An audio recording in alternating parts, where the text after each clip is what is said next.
You're listening to Errol Parker and Clancy Overall, editors of the Betoota Advocate, on Desert Rock FM. Welcome back to the Betoota Advocate Podcast. Bit of a more relaxed one this week. We've had some big hitters of late. You're joined by myself, Clancy Overall, and of course Errol Parker, editor-at-large of the newspaper. We're in the bigger booth this week, if you can hear a bit of echo. Or maybe even the quality's improved. Like, this is usually the one where we have videos, but we've double booked ourselves. And we're recording in here. Just audio only. We'll put some photos up so you can see what today's guest looked like. Today's guest, we were very excited to have him on. He's a big deal.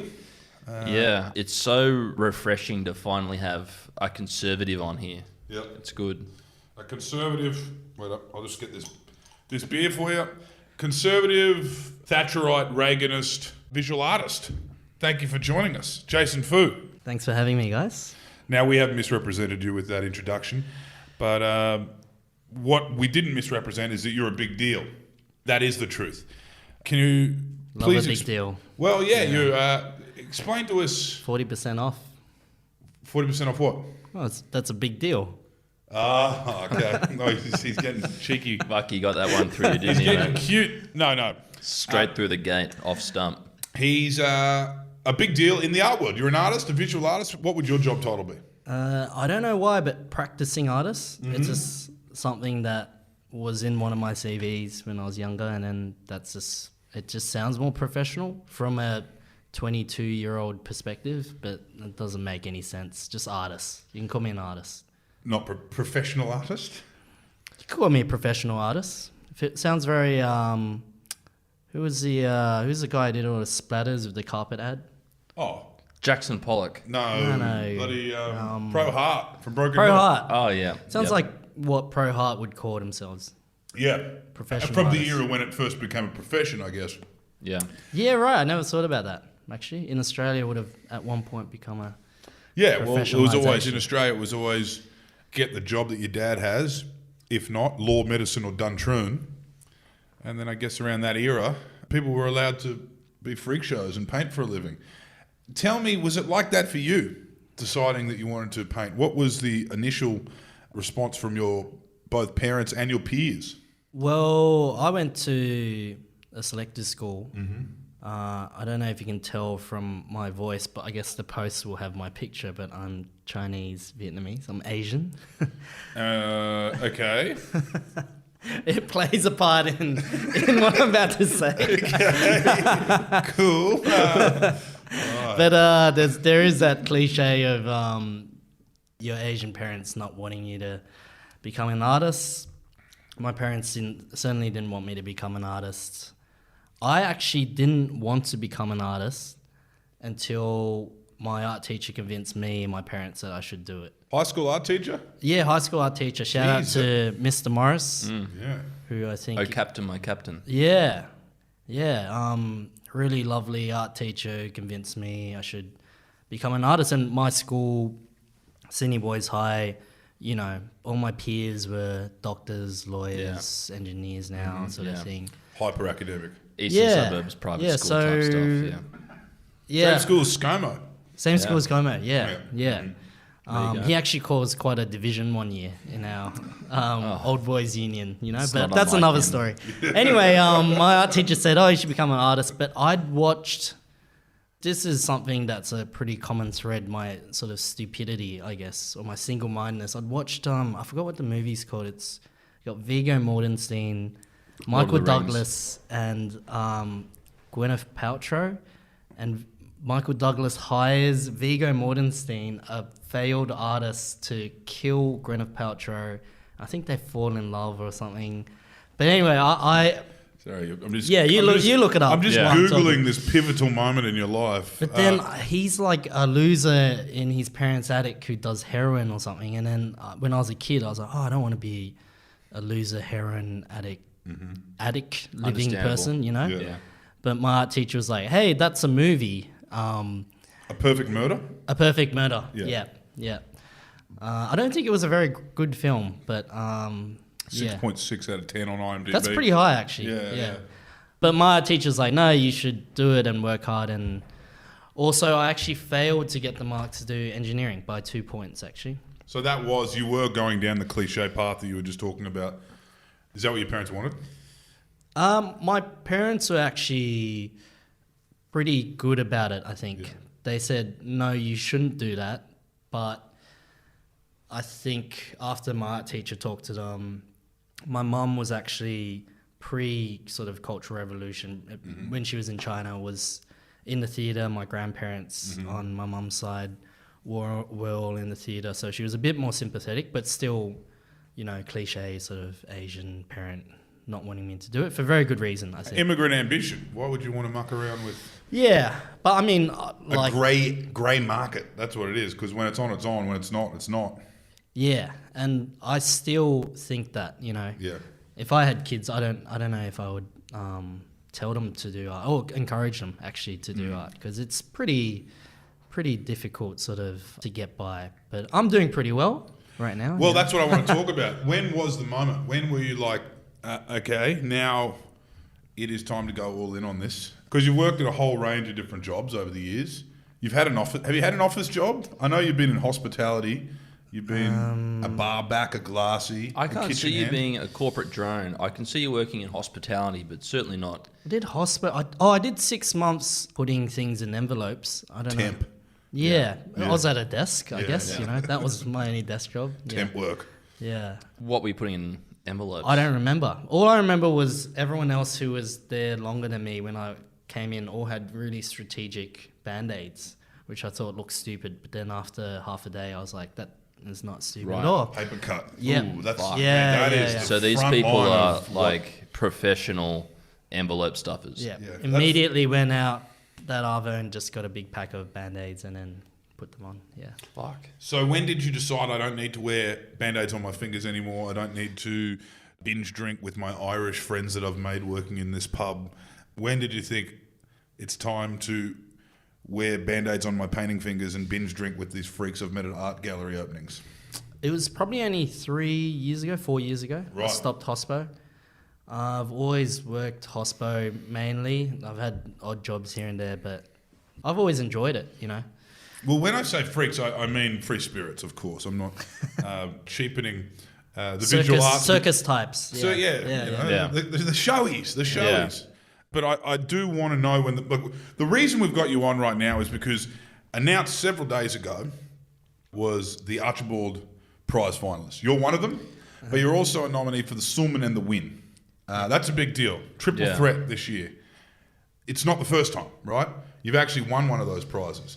So first of all, I want to ask, what are the differences between the three prizes? Most people listening would understand that the Archibald is Australia's portrait prize. Then the Wynne and the Sulman. I'd like you to kind of explain those two. Yeah, so the Archibald's portrait, and it's preferably of someone that's famous in the arts or literature or letters or whatever. But it's preferably, and then it's also not just Australian artists, it's Australasia. So Okay. I think there's been a couple of New Zealand entrants, and there's been And the subjects. Yeah. too. Taika Waititi was a subject a couple of years ago. So you are allowed to be a Kiwi subject or artist. Yeah, and that's a portrait in painting, whatever kind of painting you do. And then you've got the Sulman, which is genre painting or a painting from life or something else. I've got what it was called, but it's basically you can paint anything. It's Okay. a genre Yeah. can be drawn from It's like just, it's a good painting award. novels Yeah. or a scene from life or from literature or history or whatever. So yeah. So we're talking like those battle photos or, Yeah, but bushfires. if Yeah. you look through the history of it, people have basically painted anything and Yeah. sort of gone. Yeah. The Wynne is a landscape of this Australian landscape. It can be a cityscape, but True. also you can enter a figurative sculpture as well. So Okay. Yeah, Yeah. true. So like all those artists who are on their like Heidelberg school shit and they're they're doing that stuff. there's some nice sculptures they get in. Sculptures. So there's a prize for everyone really. I mean, like it doesn't Yeah. really matter what your medium is. You can enter one of these three prizes unless you're a cheater and use a camera. or AI. We'll talk about that later. Yeah. So these 3 awards were announced on the same night in the same show, the Art Gallery in New South Wales. You, at 27 years of age, won the Sulman Prize. No, I think I was 25 or 24. Whoa, okay. Yeah, 25, yeah. 25 years of age, you're working as a kitchen hand at the Peter Shamar RSL. Yes, I was a kitchen hand then. I'd moved to the bar a couple of years later, but it sounds like a That is lawyer one of thing. the fine RSLs of. It's probably what my parents would have loved in a inner different west. way. Yeah, Me to pass the bar, but I moved to the bar from the kitchen. Okay, you passed to the bar. And what I always found interesting is that you turned up to work the next day despite having a pocket full of cash. The kind of cash that a 25-year-old kitchen hand is not familiar with. I think most people would turn up to work the next day. I mean, it isn't like Oz Lotto. It is, though. At that age, At 25, you think about our first book advance we ever got. I was saving for a house deposit, and that didn't even touch the fucking sides. Well, it lasted me 2 years. Yeah. But the first thing is, I actually didn't have a pocket full of cash. My dad had a little freak out because I gave him the envelope they gave me. He was there at the night, and he called me an hour later and said, "There's nothing in the envelope." It was just like a photo op.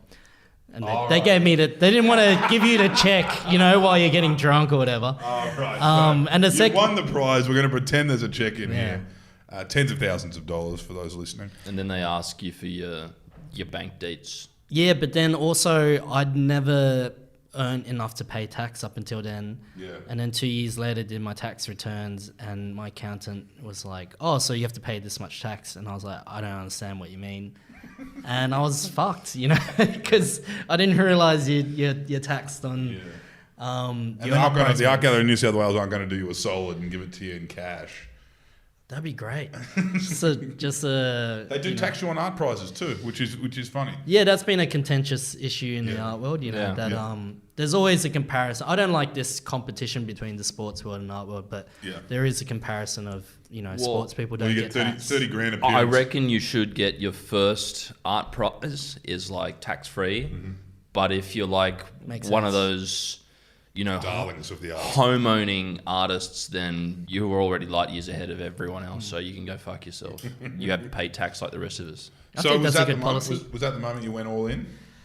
No, I was 25. I think if I'd won the prize now, it'd go straight to a useless deposit on a home, because right now no one can afford homes anyway. Yeah. Doesn't touch the sides, but I would just put it aside. But that lasted for 2 years. I would base myself in China, in Chongqing, which is in the southern provinces of China, but sort of right in the middle if you look at the map. It's a city of 34 million people.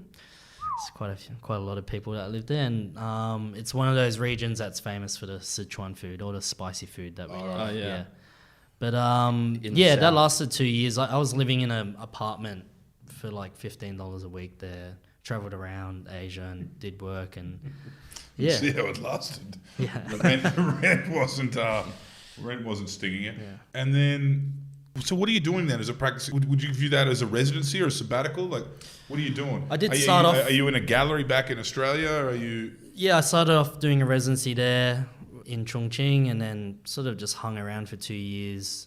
Came back to Sydney, was doing shows, but yeah, like I said, I've sort of just been doing shows and not making much money until about 3-4 years ago, and then stopped working hospo, and then just was like, this started to make enough money to make a living, and was like, oh, great. Sort of just flowed into it. There was no sort of light bulb moment, Does the institutional recognition of your work, say winning the Sulman at 25 years of age, does that legitimise you, do you think, to gallerists and buyers? Because at the end of the day, you are making these paintings, that are being institutionally recognised with Making art a lot prizes of and being finalists and shit. really But at the end of the old day, you've people got to be. rich. Everyone in some capacity has to be a commercial artist. Do the two go hand in hand? Yeah, definitely there is the... you don't have to win the Archibald, Sulman, or Wynne. It certainly does help, but to sort of get some recognition, especially even if the painting just gets in, it sells easier. But yeah, that is just part and parcel I think it's actually a bit of a problem in the art world. There's not much talk about the professionalization of it, you know. Yeah. This sort of, I guess, is this post-hippie, pre-GFC mentality where people were selling their whole shows before they left the studio doors. Yeah. And then, you know, you didn't have to think about money, you know, and obviously house prices were low, blah, blah, blah. But now... They're warehouse lofts that double as a Yeah, studio. yeah. Now you got to... I hate the word, but this is like hustle, I guess, you know. Yeah. My friend Abdullah, who I believe you guys have had on, says last year. our paintings are like jewelry for houses. That's great. And I'm happy to, you know, that's not pretending it doesn't that's exist. a really good way of looking at it, because it actually alleviates the artist of any responsibility as to who has it in their house. You know what I mean? Like, it's jewelry. Jewelry is jewelry. We can all admire any multi-billionaire fossil fuels person's jewelry. We can admire their paintings, and I don't think the artist should have to worry that, you know, because of commercial art, it's not just museums that your art is in. It's, you know. Even the other stuff that was frowned upon, now those artists who frowned upon it do, which is like, you know, you're doing ads or, you know, sponsorships or whatever. Now, you know, all those artists who, that older generation who sort of tutted on it are now all sort of picking that up, and it's very normal. It's just, if you don't have money, you're going to make money somehow. Yeah. It's kind of like a Ken Doan, who I'm sure you're going to... He was a trailblazer. Wasn't he? Like, Yeah, I think he was, you know, actually a really great artist that was sort of looked down upon because he went, you know, did all those ads, commercial stuff. But to be honest, merchandise. he was just as good a painter as anyone in his generation. he was Australian Father of the Year in 1982 as There well. we go. Yeah, Yeah. I think it was New South Wales Father of the Year, but New South still a Wales big Father, gong. yeah. Big gong. New South Wales Father of the Year probably better than Australian Father of the Year. It's to be honest. it's our most populous state. Certainly it'd be better than the Brisbane Father of the Year. Well, it's a low bar. Now tell me, Wally Lewis wins again the guy that wins a premiership with his kid on his shoulders. for the 18th year running. Come on, Wally. Oh, he's not here. Yeah, that is an interesting point you make about Ken Doan. He was on top of the commercial stuff well before we saw artists on Instagram being like, I love Derwent pencils. And, you know, Carhartt, they give me the best jumpsuits to paint in, if I even said that brand properly. But he was on top of commercializing his art. He had aprons. He was selling merch. He was selling all kinds of shit. He was big in Japan. Yeah, for but fuck's like sake. his paintings are good to look at. Yeah. Like they're very colourful and, you know. I know, but that's the thing. There's plenty of edgy underworld artists who have very pleasant paintings to look at, or unpleasant, and sometimes that's the goal. But they just wouldn't put themselves where Ken Doan put himself, which is on the front of magazines. No. Yeah, and I think a lot of that came from, and still does come from, people who, you know, the art world is naturally attracts people of a richer background. To survive in the art world, you got to see through those drought years. So the only way really you can do that is from, what's the Betoota post they always do? Daddy's Amex or whatever. You guys, The Bank of Mum and Dad. Bank of Mum and Dad, you know. They don't pass on the interest rates. They don't pass on interest rates. I'm no. from a middle class background as well, and I've seen through a lot of, you know, my, in quotation marks, poorer years just staying at mum and dad's, which not a lot of people have the sort of luxury of, but it just makes things easier. You know. And once upon a time, you'd have the patrons as well.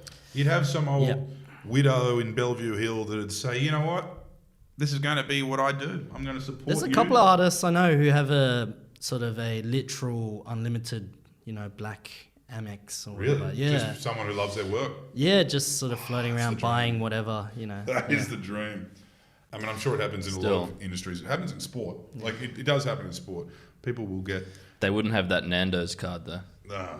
I think it's actually a new, it's like a new fetish now. It's the, what do they call it? Oh, Sugar daddy, Sugar daddy, Yeah, sugar but mommy. there's a term for it. It's called like money BDSM or something, where you're like, you just pay for people's rent and stuff, and you don't expect anything in return, and that's sort of the punishment you get, you know? Well, that sounds like having a kid. Yeah. Hey, if anyone wants to punish me, you know, I'd love to. Oh no, the other way around. Whatever, however it works. You'd where like I me get to the money. punish you by spending your money on paints Let me know. and rent, Yeah. I'll do it. Tell us about the first time you were nominated for the Archibald. That is the award, obviously. And again, no one likes comparing art with sport, but I can't get past the term they say, describing the Archibald as the face that stops the nation. I thought that was really good when I first heard it. Actually, going back to your question about what it means, it's like the Archibald has gotten me in a lot of doors. Yeah. You know, like sometimes you're like, hey, I had this show in this amazing place, I got this amazing award, and then people are like, yeah, and then you're like, oh, also I was a finalist in the Archibald. They're like, oh, what? Really? You must be a genius. Yeah. You know. So when you meet like a random punter and they say, what do you do for a living? You say you're an artist, and they go, geez, does that pay? And then you go, yeah, I've been in the Archibald. They're like, oh, damn. Yeah, and also It legitimizes you in their minds. I work in a lot of different fields as well in my artwork, so it just helps open doors, which is great. But the first year I was represented by Ray Hughes and Evan Hughes. So Good people. Ray Hughes, RIP, you know. And Evan Hughes ran for Wentworth against Malcolm Turnbull under the slogan, make Point Piper great again. Yeah, 8-point swing against Malcolm Turnbull in his own seat, you know. Really? I don't think that touched the sides, but like 8 points, Yeah. big swing. Yeah, when he was Prime Minister. Yeah. But I painted Ray Hughes, and then Evan was in a picture, and So you painted your gallerists. yeah, and Evan's new son was in the picture as well, and yeah, it was actually 3 generations of... yeah, it was nice painting to do that I generally gift the paintings to my sitters. It's just a sort of nice thing I think to do. But yeah, I found out, I think, when I found out I was quite stoked. Yeah. That's How old were you then? Was that a couple of years after? No, it was the year before, so 2004. I think I was 24. Right. Oh, right. 2014, I think, yeah. So you had a bit of a run up to the Sulman win. Yeah, that was 2015, which was a shock because it was, didn't expect to win. Got the call at like 11 or something. And so traditionally, in the morning. Yeah, right. Because they judge everything in the morning. Yeah. And then they tell everyone. But the day before is the artist lunch. Right. So all the artists get together with the volunteer guides, all the sitters. So after they've announced the finalists... Yeah. Yeah. Week after. Yeah, a week after they announce the finalists, they have a lunch. Yeah. And then they announce the winner the next day. Yeah, and so at the lunch, we all get together and we get really pissed. And so... And no one touches we're the all food. equals as well, at that point, which is really nice because no one's won yet. And then so I didn't think I'd win or anything, and then got the call at 11 and didn't understand why the director of the Arco in New South Wales was calling me. Thought my painting had fallen down Yeah, right. or something. Or something bad, And Yeah. then he was like, oh, you've won. You got to get here in an hour. So I remember I got to... Were you hungover? Yeah. After the lunch? And I caught up Evan Hughes. He was like, come over to the gallery immediately. And I was like, do we have time? He's like, yeah, come over. And I was like, okay. So I went to the gallery. He poured me a whiskey that was up to the top of the glass. And I was like, I don't think I really want that. He's like, no, it'll do you good. And then he poured it and sat there for a second and then looked at me and tapped his sort of watch and was like, I think we better get going. And I was like, oh, okay. And he's like, well, are you going to finish that? And it was like literally a second. I was like, okay. So I sculled this glass of whiskey. What? It's like, Did not help. Have a middy of Johnny Walker Black with me, Jason. Yeah, it's not like in the movies where Let's you have go. it and you're ready for the day. I just No. felt sick the whole day. It just fucked you up. Yeah. And I suppose that probably stopped you from saying the wrong thing. It probably put a bit of a... yeah. slowed your pace a bit. yeah. I'd like to thank the trustees and God. Thank you. Yeah, I think a really good hangover cure is just water. Yeah. Sometimes it works. Sometimes dehydration is the cause. Did you have microphones shoved in your face? What was going on? No, I don't remember it being that hectic actually. Yeah, right. There was an announcement, which is obviously you're on stage and there's the media there, but then, yeah, I think that generally, obviously, the Archibald the winner gets a lot of attention. Yeah. Sort of stood around for a couple of interviews, and mostly microphone interviews as well. And what was your painting of that year with the Sulman? Oh, it was the 3 severed Buddha heads. That's right. Yeah. it was quite a fun painting. Yeah. Yeah, it was on it was Chinese painting, so it was like ink on rice paper. Yeah.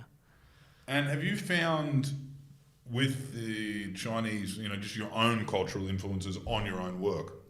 As you said, before the Cultural Revolution, your mother was involved in the theatre. You have a large extended family, Chinese, Vietnamese. You've learned a lot of things, and that comes through in your art. I see a lot of characters. Did you find that when you'll bring that to the table as a young bloke, you're not like an old man doing the oral history of China. You're a young bloke, you're a modern artist. Did you find that some people kind of, in an art world in Australia that was going through a lot of changes, you were the changes that people were confronting? How did people respond to your very different, you weren't painting, no, you not weren't at painting all. what people used to paint. No, not at all, because there was a whole generation of, Chinese people sort of have existed pre-Tiananmen, but there was a whole bunch of artists that came after 89. So you've got Guan Wei and a bunch of these artists that came and sort of established themselves. So they'd already, I guess, set the groundwork for that. And the language, I guess, we're all very different. Are these Chinese Australian artists? Yeah, Chinese Australian artists like Guan Wei. Yeah, they'd already set down, we all make very different art, but that language didn't seem so foreign. Yeah, right. Literally, and like a painting language didn't seem that foreign. So, yeah, we're always very grateful for them to sort of have done that and set the roots for different galleries taking them up. So Ray Hughes was one of those early commercial galleries that went to mainland China to bring artists over and represent them. And a lot of those artists also went on to sort of establish Foray, Centre for Contemporary Asian Art, amongst other people in Australia. So, yeah, it was really great. So, back to the hustle. We understand the commercial aspect. You've got a great... well, I'm sure you're still great friends with the Hughes family, but they were great supporters of your art. So the commercial aspect there, when you're hot, you're hot. When you're selling, everyone's happy. When you're getting institutional recognition and you're winning prizes, that only accelerates the commercial aspect, but it also kind of affirms your legacy. But there's still dry patches in between all that shit. Yeah. For the hustle. Right now I heard you're working with robotics. Like, what do you do on the side? What are these things you do outside of winning prizes and selling out shows? What else are you doing? There's just a lot of different sort of levels to the art world, I guess, which even most of the viewers would be very familiar with. So you got like your commercial gallery, so I'm represented by a commercial gallery. That's like having a label, I guess. Mm-hmm. So you're selling artworks through them, they take their cut. Then we've got Art Gallery New South Wales, museums, MCA, they'll commission artists to be in shows, make work, or just show their pieces that already exist. And then I also do things like Rising, which is a new sort of Melbourne Arts Festival, and Dark Mofo is coming up. Yeah, all right. So you're in there. You're in Dark Mofo. Yeah, Dark Mofo, and that's where the robotics side is. But I look forward to this. But I think I'd rather shy away from the term robotics because I'm using quite simple motors. They're just toys that can sing this opera I've made. So I'm working with Michael Blake and Belinda Dunstan, two, robotics specialists, I guess I'd call them. But they're also artists. So they're helping me with the sort of technical side of that. And then Vincent Goodyear, who has been nominated for a APRA award, worked on the last Kid Cudi album. Yep. So, yeah, a really great composer and has been working on music scores as well. He's helped me write this opera. Documentaries and all kinds of things. Mm-hmm. So I've put these sort of elements together. They're basically the functions of the robots. They're soft toys that sort of sing this opera, but they've got the functionality of a motor, which was, invented in like 1820 or something. So there's no AI or chips in them. So it's safe to say you haven't got a Hextet anymore. No, not at the moment. Okay. Yeah, pretty. Not at the moment. Yeah. No, he's got to get back, man. Are you going back? He's got to go do a thesis at 60 Probably a years slip of the age. tongue. Yeah, maybe I could go back, become an engineer or something. But then also I do, I guess, what you'd loosely call design work. So there's a new Ace Hotel boutique, that hotel that opened in Sydney. Did all the murals across there and designed sort of the A great bathrobes. restaurant on top of that roof. Kiln, Kiln, by Mitch Orr. Yeah. Great Shout out restaurant. Mitch Orr. Yeah, shout out Mitch Orr. When did you feel that happening? When did you feel, I guess, you jumping out of the arts into hotel design and murals and that kind of stuff? Because that's when you that's when you become a bit of a household name. It doesn't really sound like there's a module of that at art school where it's like, you know, how to paint in hotels. No, but I think most of the artists in my generation and below, it's just very normal. Yeah, right. And then also, it's not always heavily advertised. So if you just delve into your favorite sort of artists' histories, often they do a range of things. You know, even the most what you'd consider probably conservative painters or whatever, they all do this huge range of stuff. And I think it's part of the luxury of being an artist. You dictate your own hours. You can decide who to work for. Often commercial galleries are quite encouraging of this as well, so they're often the ones finding you those jobs. Yeah, right. Yeah, it's sort of part and parcel now of what we do as artists and what we kind of have to do to make the big bucks, I guess. Yeah. Or just to live without fear of moving back into your parents' house. Or just having a base level of human comfort and dignity. Yeah, Human spirit. Yeah, Yeah. I'm not here for the base comfort. I want You can buy your own nice mints. food and video games and delicious cocktails and And fast cars. fast. I'm a bit scared of fast cars. Maybe like a Fair enough. Subaru Forester. Luxury vehicles. Yeah. Luxury. Don't get a Forester, mate. You know what they say about those guys who drive a Forester. No, Bad what? news. Bad news. Bad news. Oh, why? Why is it bad news? It's like Peugeot. It's the new Peugeot. All right. Now let's get to your triple threat this year. I introduced you as a triple threat. 2023 triple threat nominated for all three. Not done that often. The Sulman, the Wynne, the Archibald, all in the same year. Has anyone ever won all three of those in the same year? Yeah, Brett Whiteley. Brett Whiteley, and What? he won all three back in the day. Okay. And I won't say then anything. Back in the era when he was at his absolute zenith in terms of popularity, and you could do stuff like that. Yeah, well, he was unstoppable. You now join that alumni of artists who've done the triple threat. What did you paint this year? Can you tell us all three of your submissions? So this year, for the Wynne, I've painted some sort of dead rats on flowers. So one of the earliest places I worked was Phillips Foot Restaurant, RIP, just closed recently. Yeah. It's a cook your own steak place opposite the MCA. Oh, what an era! So I was working in the kitchen back in the day there, and they had this huge rat problem one year across the rocks. I remember that. Yeah, Yes. these rats sort of discovered coffee grounds and they got addicted to it and got super aggressive and, hyper strength from it. So all the heads of the restaurants got together and they had to get steel bins for coffee grounds because they were chewing through the plastic bins to get to the coffee grounds and weaned them off for like 6 months. But there was that wasn't the particular painting, but there was always rats around the rocks and Mate, but they were right there. Why didn't they just put the coffee grounds in the harbour? it's true. It's right there. Yeah. Well, you probably could have back then, but I guess I mean, that's what I do with my coffee. It goes straight down the sink. they were being responsible. I did not know about that chapter of the Rocks' history when the zombie rats went wild. Yeah, I mean, there's always rats there because obviously that's where the ships all dock and rats come in and out. And In the big blue bin of Sydney Harbour. So you've got that's for the Wynne, which is the landscape one. So I guess it's a cityscape, really. Yep.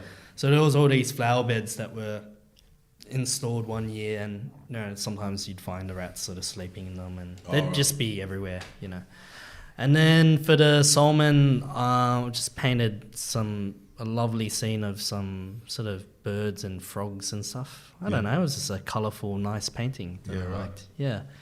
And then the Archibald, I painted William Yang, who's quite a prolific photographer and a storyteller. He was around, he's still around. That's not a way to phrase it, but he was sort of documenting the gay sort of party scene in the 70s and 80s. all right. A lot of photographers and filmmakers end up or start off as sort of just people who sort of just film at parties and just around, and then he's quite well regarded as an artist and an archivist, but he's moved on to sort of this storytelling where he uses projections and tells stories on a stage in theatres and stuff. But yeah, he's still around taking photos and documenting sort of openings and the party scene sort of thing. So yeah. I mean, big year to get him and Pride of all years. Yeah. If he was a big year for Sydney, hey? Yeah, big year for Sydney, eh? Big year for you, Jason Phu. What else have you got in the works? So I got Dark Mofo, and then I'm in the National at the moment. Which What that's winter solstice, isn't it? That's July. yeah, 8th to 22nd of July. Are you spending a week there? Spending a couple of weekends there, Yeah. but I've got other projects to jump in and out. Hope you've already done your accommodation. I've heard that's Oh no, they put you up. they It's put an you artist, up, they're yeah, gonna yeah. put you up. And I'm in the National, which is every 2 years they have a national survey of Australian artists across MCA, Art Gallery New South Wales, Yeah. Carriage Works, and this year Campbelltown Art Centre. So part of that national survey. Yeah. Right. Yeah, go check it out. And any shows? Do you have time to sell a show worth of paintings? Yeah, I'm doing a couple of painting shows in my gallery. So I'm with Station Gallery in Melbourne and Chalk Horse in Sydney. Yeah, got shows of them and just shows coming out of my wazoo. Yeah. It's all happening. Well, we're going to have to get down to one of those shows. Yeah. We're going to share, if you don't mind, those 3 submissions, those 3 finalist paintings you've done on social media. If you have appropriate photographs that do them justice, we'll share them for the followers.